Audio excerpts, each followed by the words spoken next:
Welcome on this journey with us to Adam's calendar and the sacred stone circles in Mpumalanga, South Africa. We are a group of individuals who met by no coincidence in the last year and were intuitively drawn to meet up in this area and carry out energy activations and place crystals back into the grids of this beautiful area of South Africa.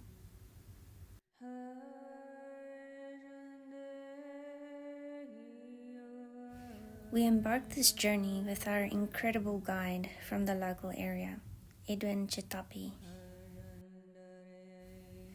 The amount of knowledge he holds is incredible, and if you ever want to visit this area, please see his contact details in the description below. We first started our journey at an ancient stone called the Mother Stone. We took in its beautiful ancient energy and we decided to charge up all our crystals.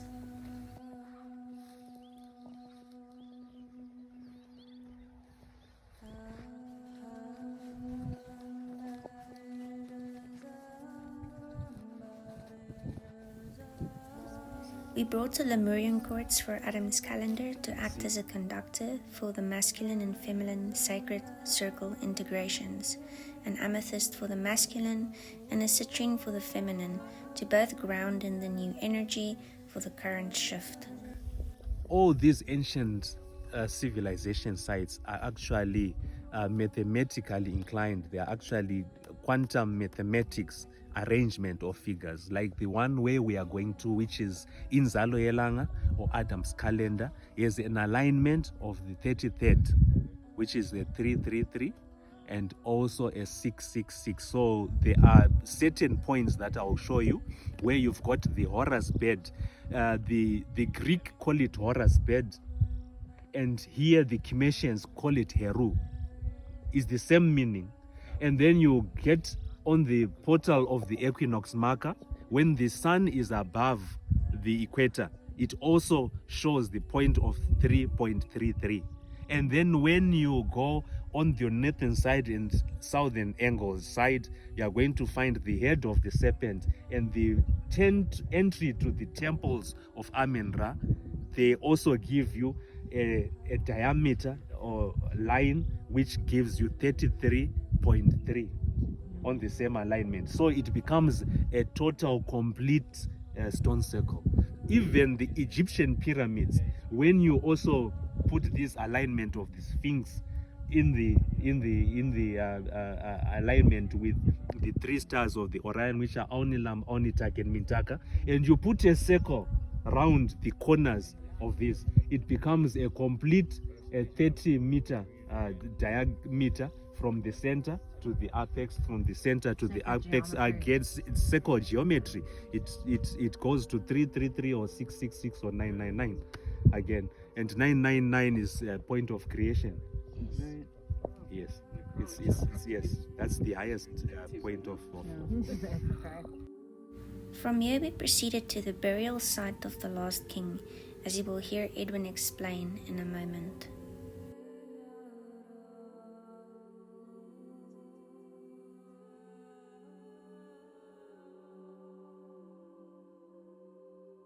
So this is the ancient burial site of Dumuzi. So it is marked by this tree. This tree was recently planted Sorry, in 94.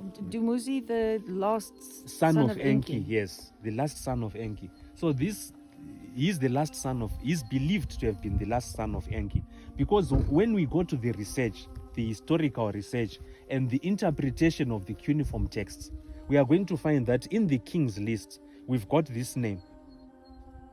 In the temples of the Inca, we also have got this name. The Aztec also have got a name prescription on their wall, which also describes a king, an ancient king called Dumuzi.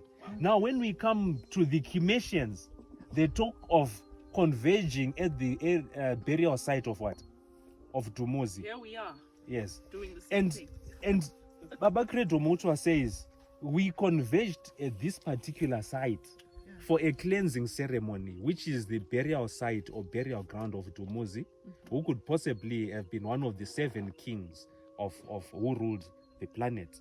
and he's maybe number 5 or 6, I can't remember, but he is also on the king's list for a cleansing ceremony before they entered into Inzalo Yelanga, the birthplace of the sun, which is Adam's calendar, in order to find and understand who we are.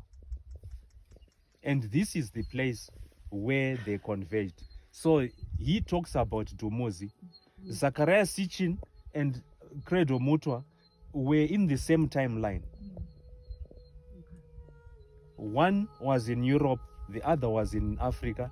They were talking about the same thing, looking at a knowledge system that nobody knows about, which were the secret codes of the Chimetians and the Pleiadians, and there were many, the Assyrians. There were many of these civilizations who were there.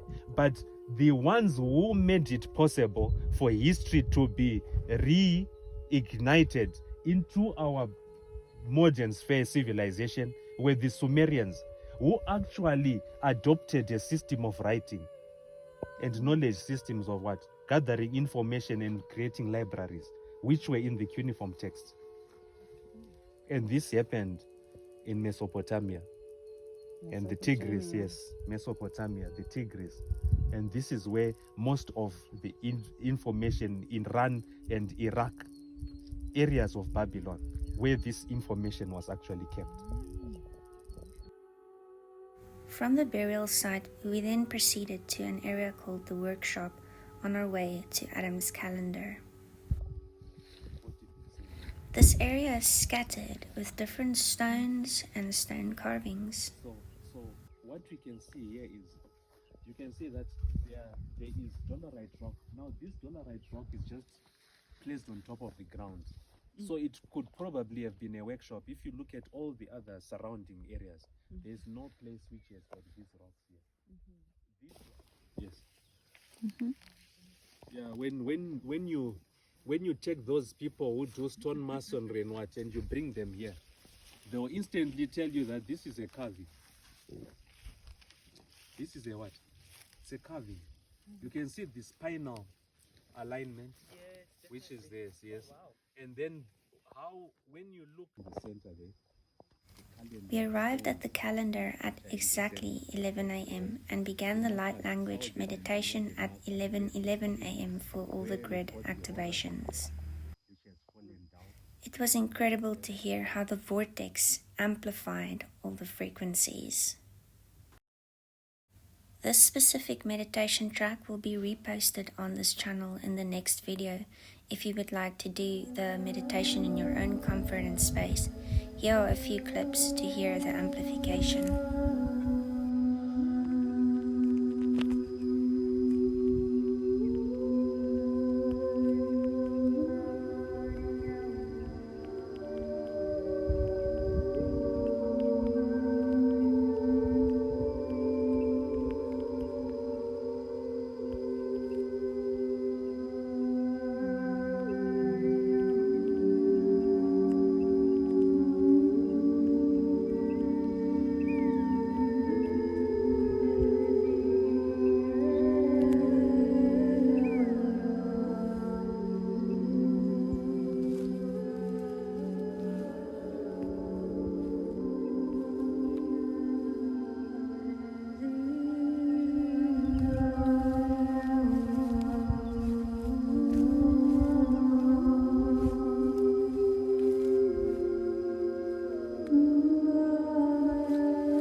nothing called religion.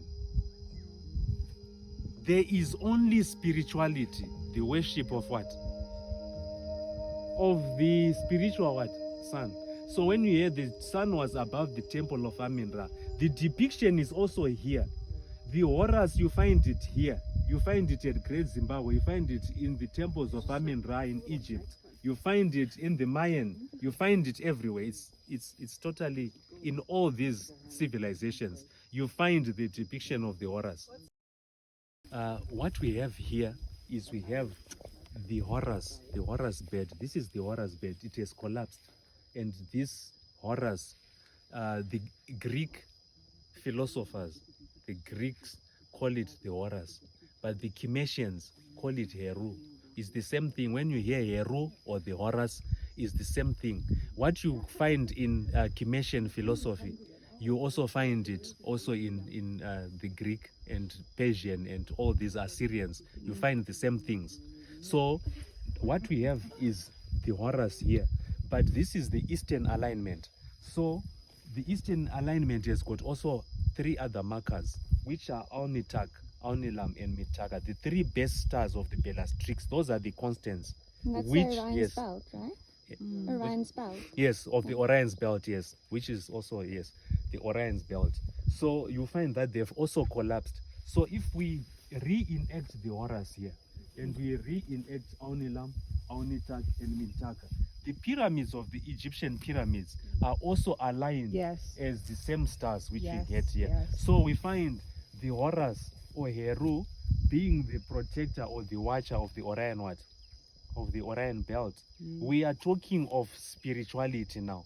Spirituality in which we now know that there was a form of worship that was taking place here at this temple, which is Adam's calendar, also known as Inzalo Yelanga, meaning the birthplace of the sun.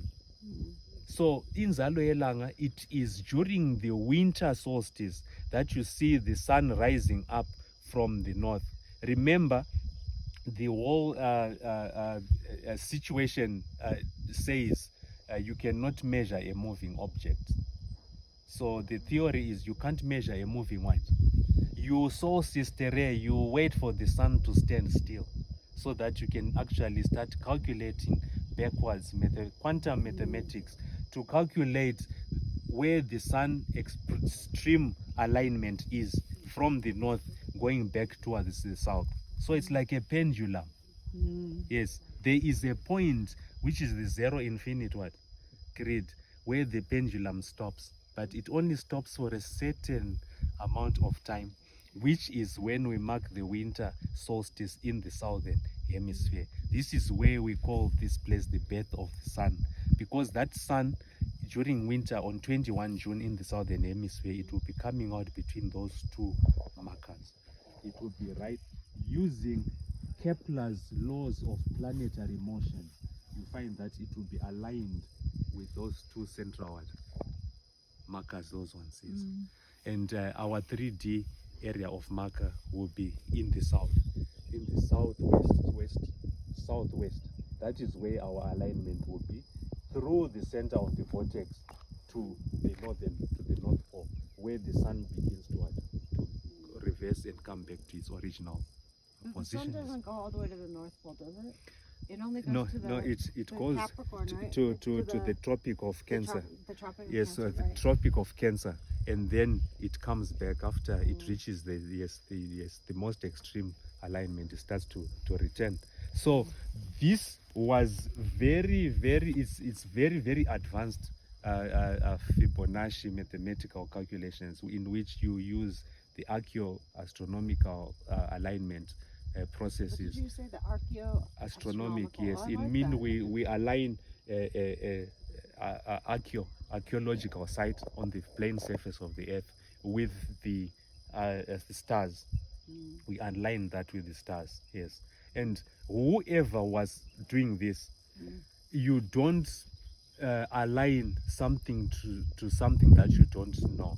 It means astros travel, it was actually there before us. We think we are developing mechanisms to go to the sun, to the stars. No, we are not developing anything. We are actually tapping into inheritance. The Sumerians were always talking about it, that we inherited mathematics, we inherited geometry, we inherited engineering and construction. We did not actually invent. So all these things we are calling inventions were never inventions, are just inheritance, which was just there. But the timelines and cycles are the ones which change. With the floodings I was talking about, to say there was a fire flooding, and then there was a mud flooding, and then there was a water flooding, which wiped out a lot of evidences of this synchronicity of events that was taking place on this planet, and which we think we are the first, and actually we are the last. We are not the first, we are actually the last.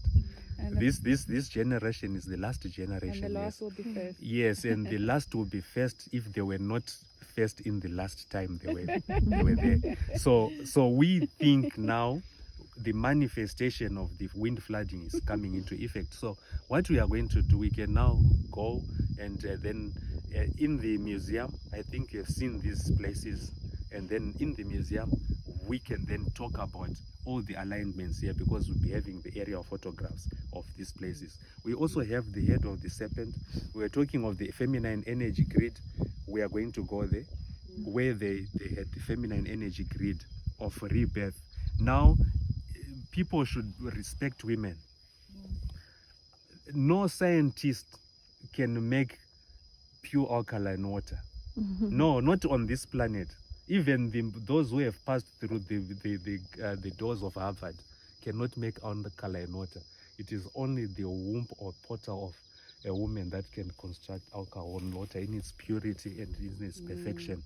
So that is where the issue was happening there. Let's just go to that grid. Can you just zoom in on the pyramids quickly? Yes. Yeah, take the phone and then yes. zoom in on them, because I guess you know where they are. Okay. They are a bit far, but can you see where the smoke is? Yes, there they are. Yeah, So yeah. that would describe. Yeah, so this is the pyramids here, just here on what this is the smoke. mountain Can you over see here? Yeah. That's a This is pyramid my and another one here. Yes. There are two of them. Can you see them? Yeah, Yeah. I see them. Yes, yes. Yeah. On the smoke. Awesome. Thank you so That's much. the pyramid. Yes. Upward is the male Yeah, so Where this the- is the male, right? Which one? This. Your colors, your graduation, you graduated here at this place after having gone through the entry at the southern marker, and then through the vortex, which is called the meditation pathway or the meditation labyrinth, which she's walking through there, and then you would come to this point where there was the soluble structure, the hematite I was talking about, the energy of the earth energy, the portal of fertility. So you would find that this is a working calendar. Adam's calendar is one of the world's megalithic structures, which is a working calendar. It has only misaligned by 3 degrees 17 minutes on the Orion confluence, which equates a singular degree equates to about a timeline of 150,000 years. So it means that this place probably has been here for more than 450,000 years, and it is man-made. Now you would go into conflict with Egyptologists when you talk about that, because they are the ones who said only humans have been here for 6,000 years, which is a lot of nonsense. You cannot put the dinosaur period, the giants, the Nephilim, and all into 6,000 years. It's crazy. And again, even if we go for another 100,000 years, I think universities will still say humans have been here for 6,000 for 6,000 years. Crazy. So this is the winter solstice marker in the southern hemisphere. When it is winter, these two stones are very, very important. When the sun goes down in the west, it comes between these two crevices. This is where it will be going down, and the shadow from this stone and this stone will go and hit on this stone here. So it forms a crevice here, and the crevice here. Here it will be a line of light that will come through. That will happen only on the 21st of June. So that will be the time when the sun is above the Tropic of Cancer. Now when the sun begins to return to the southern hemisphere, it goes to the equator, And when we have equal night and equal day, it will be here, aligned with this marker.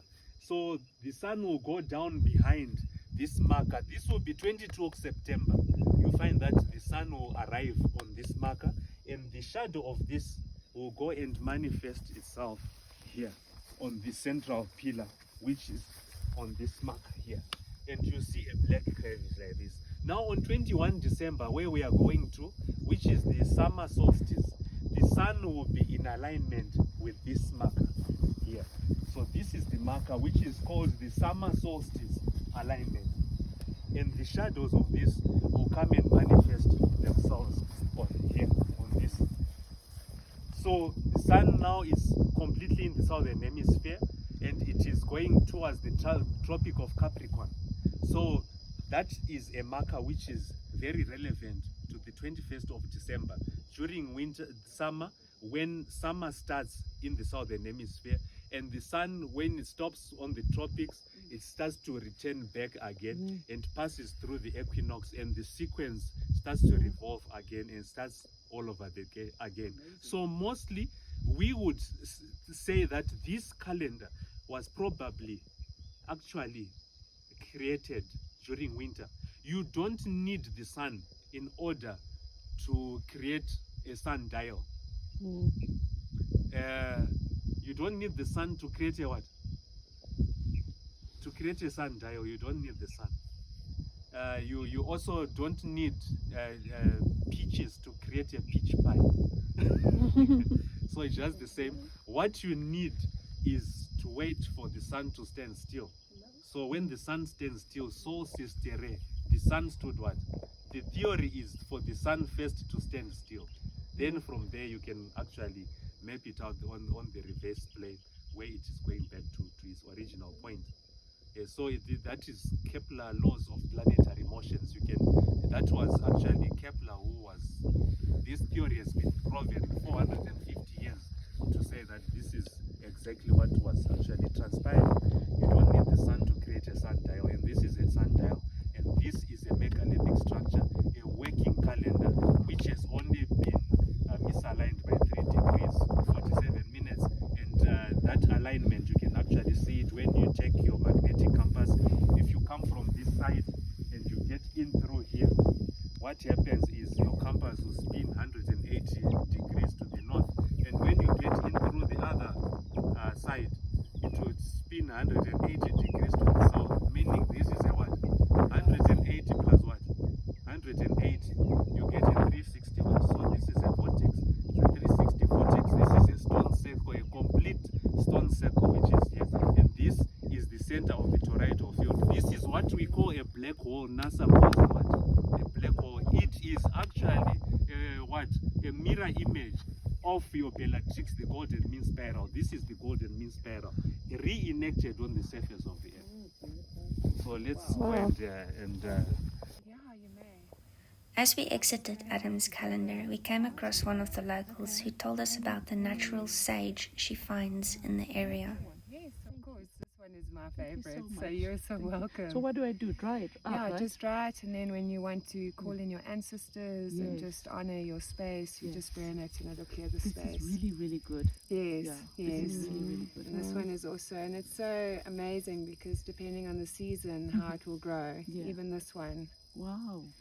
Yeah, this one I is think lovely. I've seen that one. Oh, okay. Wow. Yeah, it's got a beautiful What's that one? smell. Is that called This is something a else? pine. Time for a quick photo, and on our way back we came across these beautiful wild horses, admired their surrounding areas, and proceeded to the Crocodile River for lunch.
actually created What was music. that?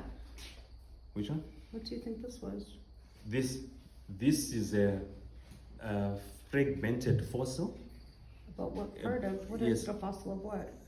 You know, instant fossilization, like petrified, structured. Yes.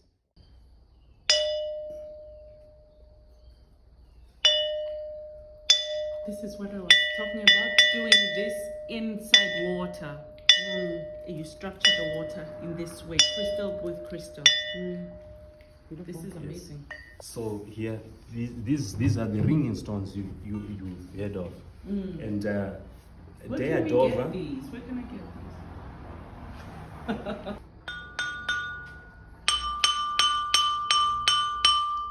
Sure. It's a very beautiful woman right here. You see her? A very beautiful. I would like one. I like Tina, very heavy.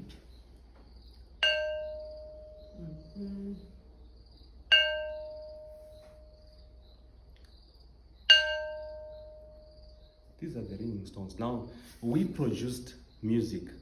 Now, if you go on YouTube and you Google Dea Dova, Deya-Dova, she's an Australian singer. She came here and we created the song Birthplace of the Sun.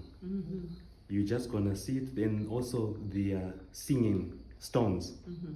And those two is stone, you say rock music. That's rock music, and we created that.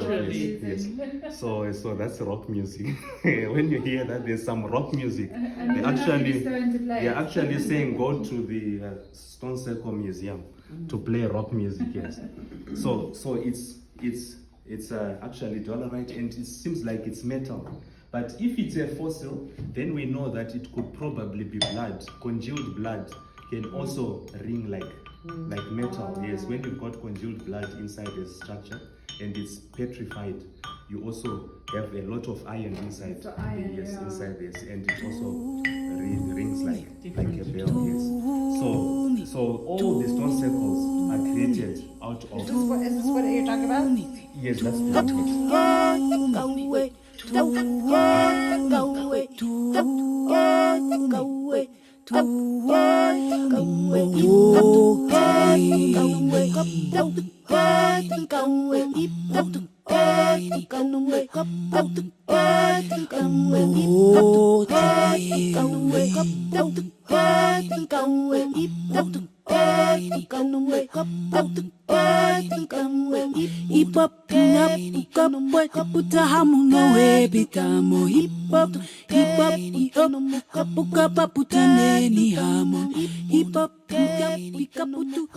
So that was a short clip of Dea Dova.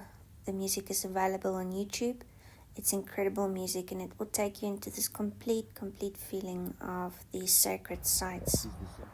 So from there on, we decided to proceed to the masculine and feminine sacred stone circles, as Edwin will explain in a few moments. Go into Witbank, Johannesburg, Krugersdorp, into Botswana, and they take a foundation. If you look at the base, you can see that there is no foundation to a stone circle.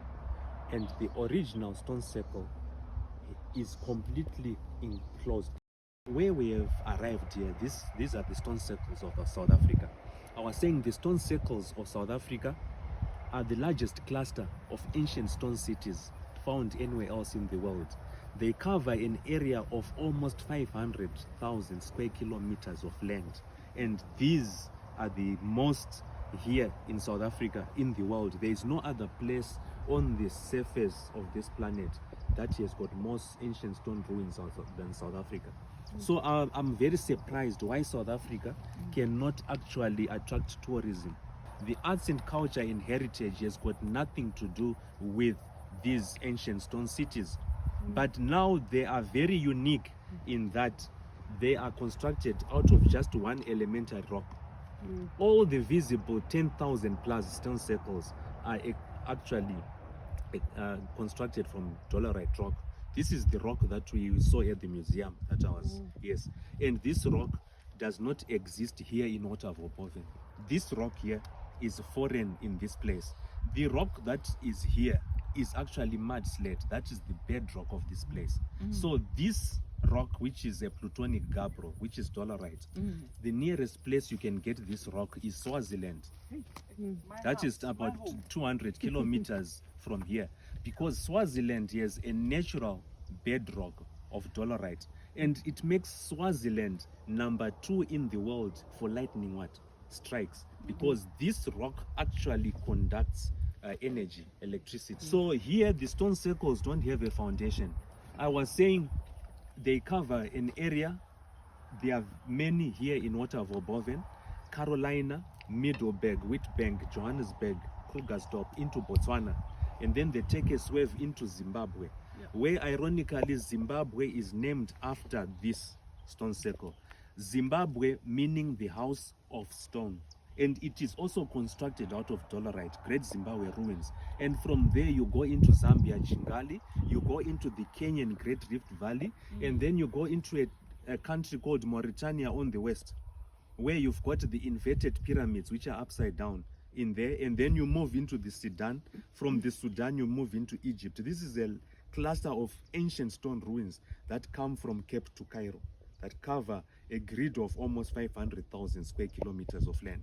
So this is a very ancient civilization which possibly could have been responsible for these devices. I tend to call them amplification devices because of the sound structures that they actually amplify from the grid of the sound and vibration that is coming from underneath the ground due to the movement of tectonic plates, ingredient that is underneath the earth. So what we are seeing here, this shape here, you are seeing here, which is a circle, is actually the shape of the sound structure that is underneath the ground. So what has happened is these stones have just been put or placed on top of the sound structure that is actually amplified from underneath the ground. This is why you see each and every stone circle has got a different shape.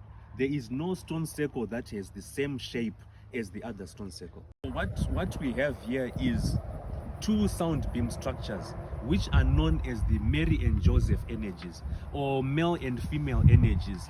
The grid of as above, so below element. This is where it works, in these fluctuating elements, where you get a sound beam that is coming from the earth and the sound beam that is coming from the sky, and then where it collides, it forms the zero infinite gradient, which is an accretion disk.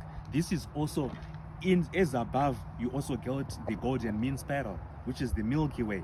And then as below, we've got the accretion disk, which is actually an electromagnetic field radiation structure, which is harnessed on the plane of the earth. So this is an amplification device. This is a machine that we are looking at. And the gold processing, ancient gold miners, the Balobedu, we've got a history of Mapungubwe here in South Africa, where they mined gold and processed this gold inside these structures. Yes, changed the diatomic structural element of the gold, which is yellow gold, by orbitally rearranging the monoatomic elements of that gold and creating super gold, which is what? Which is the white gold. That's white gold is. Which is the monoatomic gold, which we were talking about, and we're saying, Zacharias Sitchin says the gold mining activities was very important. Nothing else, not the land, not the waters, not anything. The gold was very, very important. The Anuna gold, the gold that was supposed to heal the planet Nibiru. This is a device which was also used in the creation of energies, which are called radiant polarized structure. And this is what Tesla was talking about when he said, if you want to understand or know the secrets of the universe, think in terms of energy, vibration, frequency. That's where the secrets of the universe actually lie. And this is where we are. That's why we are here, to retrace our footprints, to see how they manufactured free energy from the wobble of the what? Of the earth. The energy was always producing sound, and the earth rings like a bell. And we are here now to manifest this technology, which is actually termed hypersonic. The people only started to understand hypersonic when the wars of hypersonic missiles started. They didn't know that this was where it all originated from, by harnessing frequencies from the grid of the earth. Now this is where you find that the rock itself, which is a plutonic gabbro, is actually like a cable. This works like a cable. It harnesses the sound frequencies and they run through the structure. So this is why there's no entrance. And when they run through the structure and they are trapped, they continue what? Pounding. Keep moving, yeah. Keep moving. And when they keep moving, what do they create? Electromagnetic field radiation, yes. Yeah. And from that electromagnetic field radiation, we tap into what we call radiant polar structures. And all we need now is the Tesla battery. This is where it goes to get the Tesla forensics, where we harness this energy. And we need a storage capacity for this. And when you get that, then you retranslate it into electrical watt. And what is used there is gold. The heat is instantly trapped and then aligned to electrical current. And what is that? The non-malleable element, which is gold, which is one of the 7 super metals: palladium, iridium, rhodium, platinum, gold, silver. Yes. And yes, these are the energy allied, but the best one is gold. Collapses that happened inside the stone circles, but the walls are still standing. Great Zimbabwe would go to probably 12 meters in height of these dry walls. There's no cement, there's no mortar. You don't put cement, you don't put mortar there, because you want to relay the frequencies through the what? The rock. Different. If it's 2 gigahertz, and that compartment gives you 15 gigahertz, and that, so when you add up all this, you are going to get a certain one. Now, because the whole grid of the whole of Ovid and Joburg would be one super big of electromagnetic. So who was producing such energy, and what energy was it used? Because it was not probably used to produce. It was used somewhere else. A grid, an energy grid. So again, we were playing this in the museum, and this is the same rock that I'm talking about. We had the ringing stones, yes. And there's again vibrate different frequencies. Yes, and this is an infinite grid of sound manifestation. So everything is actually a vibration. Everything is a vibration. So when we say person, what do I mean? Per means of, son means sonic. So of sonic, of sound. Person, I am of sound. This is what we are saying here. Are you getting it? Are you learning anything? I said you are of sound. Everything is of sound. Person. Per is of, and son comes from sonic, which is person. I am a person.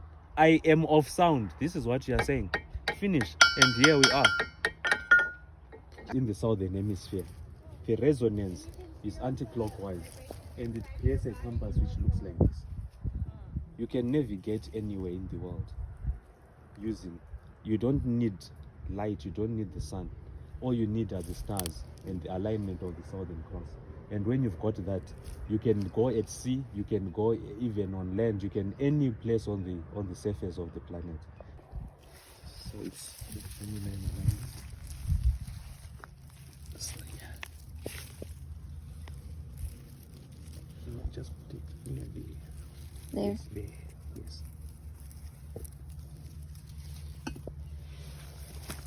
That's the feminine. This one, don't worry. Not over. Again, you've got crossing energies, fluctuating energies. When it's really good energy. Yes. Crossing just means there's a layer on it. So it's like, I think I found my stones. Well,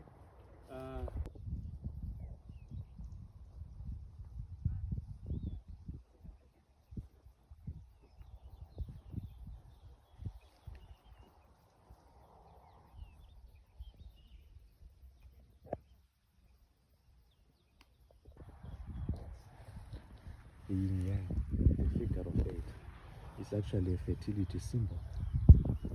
And this is fertility symbol, which you see.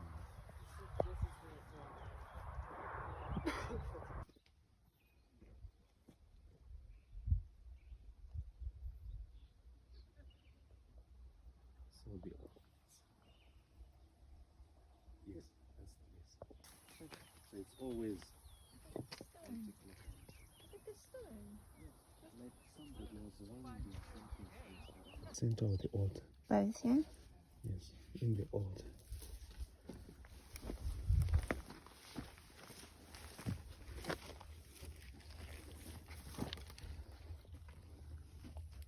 There. Yes, someone is floating. I'm gonna have to put my hand in there. It's going down. Yes, it's going down. Do I throw it there? Yes, throw it there, including the other one. This. Yes, there. Did you hear? Yeah, that's so cool. Yeah. It's so warm in there. So warm, yes. And that's the altar. So where we are standing here, this is the fertility circle, where couples would come for fertility ceremony or childbearing ceremonies, who could not have kids or who could not have children. So they would come with the elders or the gogos, the elderly people who were not less than 50 years old and above.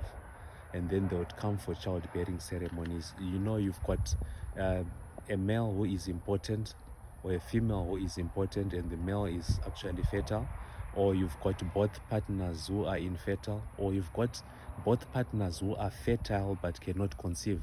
So they would come here to this particular place and site, and then you'd see here there's the altar just here. Again, we've got this seat, the male, and then we also have the female alignment here, and the altar is also in the center. You can see some of the stones here.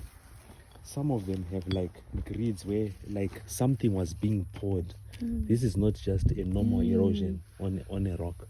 And then when you come to this side again, you find the same elements of something that was being actually poured on this, whether it was blood or it was oil or it was something that was being used to create this medicine for we don't really know, but that's how the altar is standing, and it forms the yin yang, which is also the figure of 8. So this is a womb structure, and then the entry point is this side. So it's always clockwise.